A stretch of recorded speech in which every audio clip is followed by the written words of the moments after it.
మళ్ళీ మళ్ళీ చెప్తున్నాను మీకు, పోలీస్ లేకుండా ఒక్క నాయకుడు కూడా తిరగలేడు ఆ రోజు కూడా మీరు. కానీ తెలుగుదేశం పార్టీ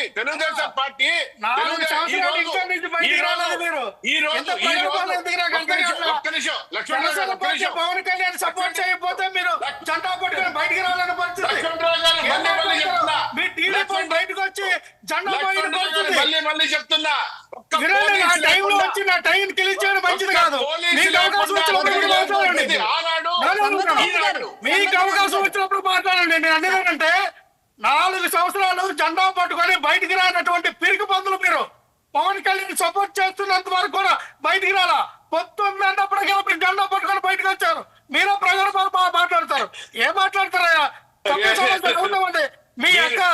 మీ యొక్క గట్స్ ఏంటో, మీ యొక్క ధైర్యం ఏంటో చూసాంలే.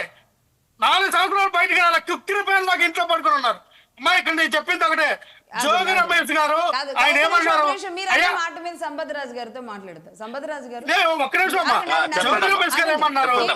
టీడీపీ ఆనాడు మరి ఎందుకు కుక్కిని పేరు లాగా ఉంది అంటే అధికారం లేకపోతే అలా ఉంటుంది, అధికారంలో ఉంటే లక్ష్మీ గారు ఆయన తర్వాత మీరు అడగండి. ఇప్పుడు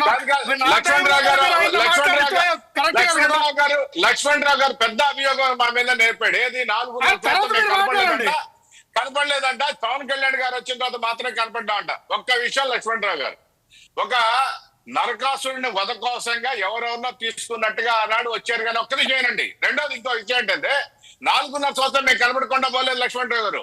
మొట్టమొదటి సంవత్సరం నువ్వు మాట్లాడిన తర్వాత వినాలి కదా. ఒక్క నిమిషం ఏంటంటే మొదటి సంవత్సరం నీకు అవకాశం ఇచ్చాం. మీరు చేసే తప్పులన్నీ కనపడతానే ఉన్నాయి. ఎందుకంటే వచ్చి 4వ రోజు విధ్వంసకరమైన వాతావరణం, వేదిక ఏదైతే ప్రజావేదిక ఉందో కూల్చిన దగ్గర నుంచి స్టార్ట్ చేయడం జరిగింది. కానీ ప్రతి ఒక్క సంవత్సరం మీకు అవకాశం ఇచ్చాం. కానీ మీరు మాత్రం అధికారం పోయిన 15 రోజుల్లో ఢిల్లీలో కూర్చొని 36 మంది చచ్చిపోయారని చెప్పేసి ఏదో నేషనల్ మీడియాని కవరేజ్ చేద్దాం, రాష్ట్రంలో అరాచక పాలన జరిగిపోతుందని చెప్పేసి తెలుగుదేశం ప్రభుత్వం వచ్చిన వెంటనే ఇమీడియట్ గా ఢిల్లీలో శవయాత్రలు చేసింది మీరండి. మేము ఒక్క సంవత్సరం ఉంటాం. దాని తర్వాత కరోనా టైంలో 2 సంవత్సరాలు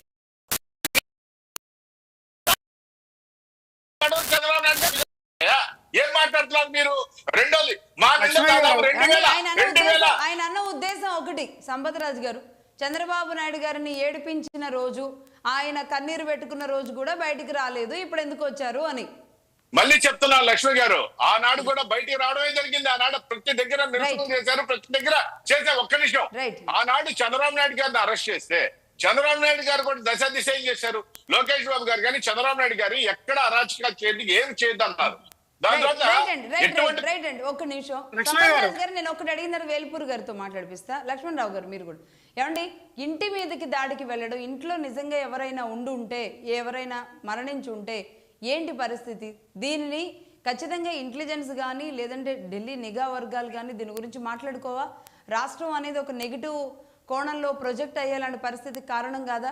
ఇంటి మీదకి సరే, మీరు కార్యాలయం మీదకి వెళ్ళొచ్చు, మీరు బూతులు తిట్టొచ్చు, మీరు కేసులు పెట్టొచ్చు, అధికారంలో ఉంది మీరు కదా.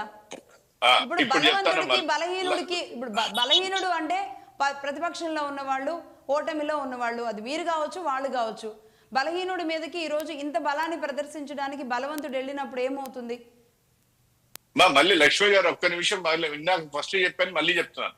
ఎప్పుడు కూడా తెలుగుదేశం పార్టీ సంస్కృతి అది కాదు, కాదు. రెండోది ఇళ్ళకపోవడం తప్పు. అది ప్రభుత్వ పెద్దగా చంద్రబాబు నాయుడు గారు మాట్లాడినా, పార్టీ పెద్దగా చంద్రబాబు నాయుడు గారు లోకేష్ మాట్లాడినా ఇదే మాట్లాడతారు. అక్కడ ఉన్న ఎమ్మెల్యేలు కూడా ఇదే మాట్లాడతారు. 100% ఎవరైనా ఇళ్ళకపోవడం తప్పు, తిట్టడం తప్పు, కొట్టడం తప్పు అనేది మా సంస్కృతి. ఒక విషయం ఇక్కడ వాళ్ళ సంస్కృతి ఏంటంటే, మా భయం అంతా తెలుగుదేశం పార్టీలో కూటమిలో ఉన్నటువంటి పార్టీల భయం ఏంటంటే వీళ్ళ విష సంస్కృతి. వాళ్ళ మీద వాళ్ళు దాడులు చేసుకుంటారు, వాళ్ళ మీద వాళ్ళు దాడులు చేసుకునేటట్టు చేసుకొని వాతావరణం రాష్ట్రంలో కల్పిస్తారని నిఘా వ్యవస్థ పనిచేస్తుందమ్మా. ఇక్కడ మాకు ఇప్పటికీ అనుమానమే, వాళ్ళ ఇళ్ల మీదకి వాళ్ళే పోయారేమో. ఇవన్నీ డైవర్షన్ పాలిటిక్స్ కోసం ఇంత ఘోరంగా తీసుకొచ్చారు మీరు. అనేది చాలా పెద్దది అవుతుంది. సంపత్ రాజు గారు, మీరు సీనియర్ నాయకులు ఆవేశంగా ఉన్నారు. జరిగినవన్నీ భరించి ఇక్కడికి వచ్చిన తర్వాత అధికారంలో ఉన్నప్పుడు ఫ్రస్ట్రేషన్ లోకి వెళ్ళడం కూడా కరెక్ట్ కాదేమో అనిపిస్తుంది. సరే, ఇది కాస్త ఎక్కడ తిరిగింది అంటే వేల్పూర్ గారు చెప్తారు, చాలాసేపటి నుంచి లైన్ లోనే ఉన్నారు. వేల్పూర్ శ్రీనివాస్ గారు, నమస్తే అండి. వేల్పూర్ శ్రీనివాస్ గారు, నిన్న అంబటి రాంబాబు గారి కుమార్తె ఒక మాట అన్నారు. పవన్ కళ్యాణ్ గారిని ఆవిడ టార్గెట్ చేశారు. పవన్ కళ్యాణ్ గారు, మీరు అక్కడ ఉండడం వల్ల మాకు ఇక్కడ ఇంత అవమానాలు జరుగుతున్నాయి అనేది మరి ఆవిడ నోటితో మాట్లాడాల్సిన పరిస్థితి కారణమైంది. దీన్ని మీరు ఎలా చూస్తారు?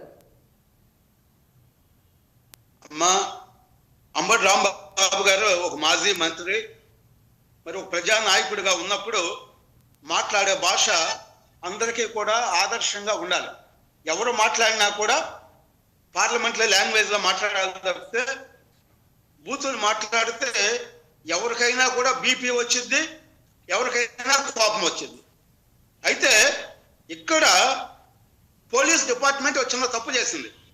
తెలుగుదేశం పార్టీ కార్యకర్త కిరణ్ అయితే ఎవరైతే ఉన్నారో, జగన్మోహన్ రెడ్డి భార్య